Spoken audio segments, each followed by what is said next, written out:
My name is Acharchelle Charles from the Irvington Public Library. This week we are back to fairy tales, and for today's story time, I'll be reading Rumpelstiltsin. In a faraway kingdom, there once lived an old miller who had a pretty young daughter. One day, the miller was delivering flour to the palace kitchens when the king strolled by. The miller wanted the king to notice him, so he quickly made up a story and said, "I have a beautiful daughter who can spin straw into gold." The king raised a doubting eyebrow. "Really?" he asked in a royal voice. "Bring your daughter to the palace, then we shall see." The next afternoon, when the miller arrived at the royal palace with his daughter, the king ordered the guards to take the miller straight to the dungeon. The king led the miller's daughter away and locked her in a room filled with yellow straw. In the middle of the room sat a wooden spinning wheel. "Spin this straw into gold by morning," said the king, "or you will stay locked in this room forever, and your father will never leave the dungeon." The moment the king locked the door, the miller's daughter burst into tears. She had no idea how to spin straw into gold. Suddenly, a crooked little man magically appeared. "Why are you crying?" asked the little man. "I have been ordered to spin this straw into gold by morning," sobbed the girl, "and I don't know how." Let me see," said the curious man as he twisted his long red beard. "I can spin this straw into gold if you like," he said. "You can?" cried the girl. "Yes, but what will you give me in return?" asked the little man.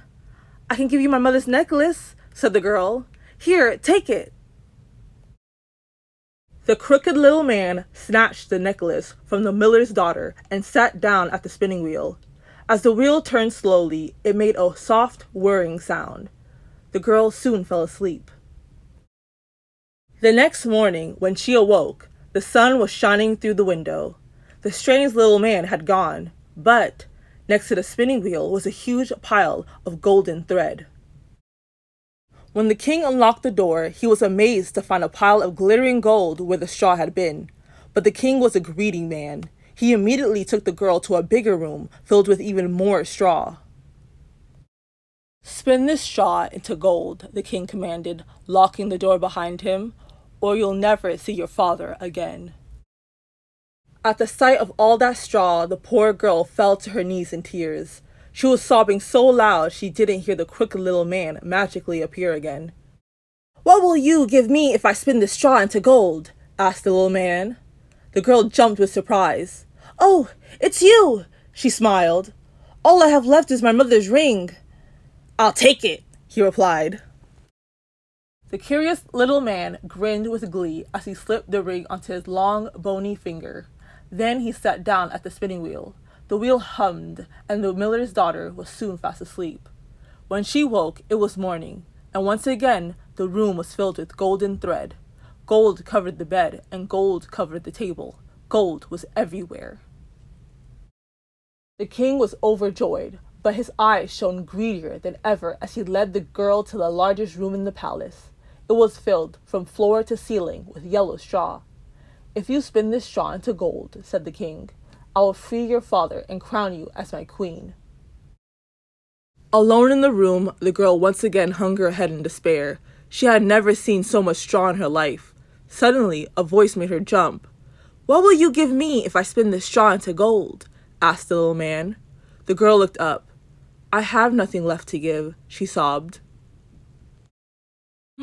Let me see." The goblin's eyes twinkled. "I know," he said. "If I spin the straw and you marry the king, will you give me your firstborn child?" The girl said yes straight away, hoping that once she became queen, she would never see the little man again. The next morning, the room was filled with a pyramid of glittering golden thread. The king was delighted. Immediately, he set the miller free and made plans to marry the miller's daughter. Later that year, the new queen had a beautiful baby boy. She had forgotten all about her promise to the crooked little man, so she was shocked when he suddenly appeared in the palace nursery. "What do you want?" demanded the queen. "The baby," he hissed. "I have come to take what you promised me." The queen hugged her baby close. "I am rich. I will give you all the gold you can carry," she said. "But please, don't take my baby." "No," said the goblin angrily. "I want what you promised me, your firstborn child, remember?" The queen wanted to scream, but her voice was frozen with fear. The little man had an idea. Let me see," he said. "I will give you 3 days. If you can guess my name by the end of the 3rd day, you can keep your precious little prince." The queen agreed, and the goblin disappeared. The echo of his laughter filled the nursery. The queen stayed awake all night, making a list of all the names she could think of. The list grew and grew. But when the little man came back the next day, he shook his head. His name was not among them. On the 2nd day, the queen sent out a servant to collect the most unusual names in the kingdom. When the crooked little man came back, the queen asked, "Is it Spindleshanks? Hunkleberry? Spiderwick?" Her list was even longer than before, but the goblin shook his head and laughed. The queen was desperate. She couldn't face the 3rd day. As twilight fell, she went to the forest, hoping to find a secret place to hide her child. Unexpectedly, the queen discovered a tiny cottage. A fire burned outside, and the strange little man was dancing around the flames, singing. From her hiding place, the queen watched the crooked little man dancing and singing. She listened carefully to his song.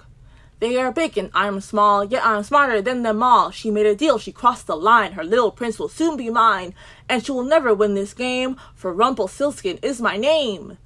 "Rumpelstiltskin," she whispered. A huge smile spread across her face as she hurried back to the palace with her secret.